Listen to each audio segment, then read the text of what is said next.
November is synonymous with men's mental health, and on BFBS, we're making sure just to look after our blokes. I'm Curtis Tyler, and I caught up with some of my friends at BFBS, Mark McKenzie, Tom Paine and Dom Atkins, to talk just about how we're doing. One of the first things was putting on a brave face at work. Personally for myself here, you know, that it isn't hard to talk to our colleagues and stuff like that. But maybe at other workplaces in the past where I've been as a man, when I was working in construction, that was quite a difficult thing, and you would just have to put a brave face on because you're working amongst lots of other very manly men, basically. I think one of the great things about radio is it's an escape for me. So whatever I've been going through over the years, you come into these little studios and you can just escape from the world. You can, talk to people who don't know about what's going on. And so you can just get on with something else. So the 3-4 hours that I spend in the studio are, they are the brave face. That is my escape. So work has always been my happy place, so to speak. It is a couple of levels, isn't it? Though it's not. A lot of people think that when you're on the radio, that's all you do. You turn up, you open the microphone, you go away again, and that's it. So we have that environment in the office, which is a safe space. The escape for me is that sports show on a Saturday, for example, where there's so much going on. You don't have time to think about things that are going on in your own life. But very, very recently, in fact, it was the BFBS Big Salute Day. 45 minutes before I went on air, I found out that a really good friend had passed away.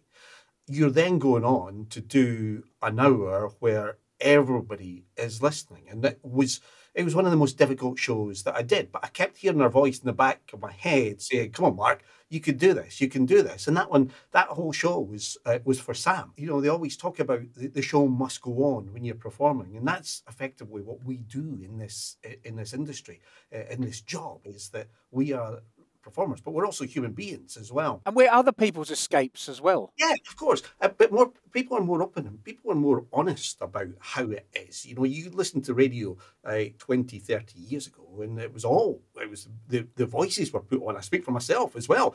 So you became this character. I think we're more human now. You're not really Scottish, are you, Mark? You just put It's funny that you say it, though, because that's incredible. Like what you've just said there. Because it was told to me in my radio career that when you go into the studio, leave it at the door, go in. But do you know what? I struggle with that. I find that I'm a very emotional person about everything, and it doesn't always come across. But let's say in every aspect of life, in like as a footballer, I was terrible because if somebody hit me with a tackle, I'm hitting you back twice as hard. I couldn't regulate that aggression, that competitiveness, and I find that creeps into my work. That if I've had a naff day or if I've had a naff week, you'll hear it on the radio. I genuinely feel like that. If you know me well enough, you'll hear it in my radio if I've had a rubbish week. You're flying in with the tackles on the radio. You should have been a boxer. I mean, really, with that mindset, if they're going to hit you, hit them twice as hard. You'd have been world champ. Just off talking about how you're feeling on the radio, some of my favourite presenters, because I haven't been in the industry that long. I've only been here about 2 years, and I've only been listening to the radio for 4 years. But when I first got into radio, some of my favourite presenters were talking about how they were feeling. They'd start their breakfast show, and it'd be a well-renowned national breakfast show, and they'd start off with saying, I'm sick of COVID-19, I'm sick of being indoors, I'm fed up of it. And although that's quite a negative place to start a show on, it did make me feel more relaxed because I was also sick of the same things that they were sick of. And so I try and start a lot of my shows just by saying asking how you're feeling. But I think COVID definitely changed a lot of that. I think COVID kind of made people look a bit more into themselves, so to speak. And so as a result of doing that, they were more willing to share. And I think a lot of us now have come out the other side of COVID, and it is a different world of radio because people are more willing to open up and sort of express how they feel. It really wasn't like that because you were either a character or you were this big ego on air. And, I think now it's a lot softer and people are more friendly. And I think, and that's a big topic in the military as well, isn't it? Because, you go into work and something rubbish has happened to you.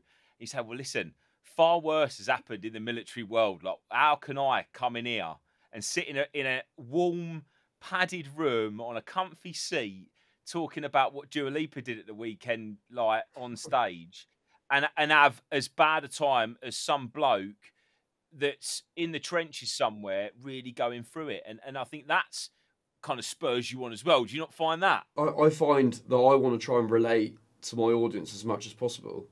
And I think what you're saying is a really good point, because sometimes I'll see, for instance, the Five Rifles doing some training, running up and down the road here.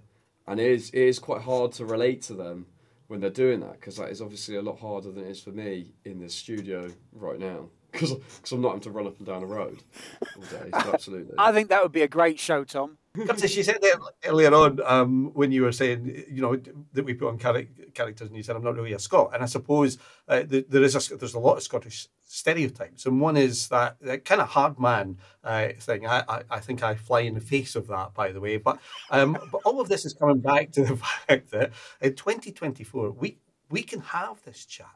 We're all opening up. We're all talking. So much more. There's much more support there, and I'm not ashamed to say anymore that I have a lot of struggles. There's a lot going on in this head, and it's not always good. It's not always fun. Radio is, coming back to what you're saying, a great escape. But I feel that we can talk, and I think it's on us, unlike previous generations. And I was thinking about this actually. At what point do you start, we all know old people that go, I'm 86, I'm 80, I'm 92, 56 apparently, because I've heard myself saying, now at 56, and Tom's going, God, I'm about half his age. But my generation, the generation above me, didn't talk about that. It was all taboo. Everything was taboo. And now we're able to talk so much more openly about life and our challenges and how we feel. And that's great for the audience as well, because they are, as Tom said, they are feeling the same things. They're having the same thoughts. They're doing all of this stuff. So actually, that's great that we're able to share, because it makes them feel more normal, if you like.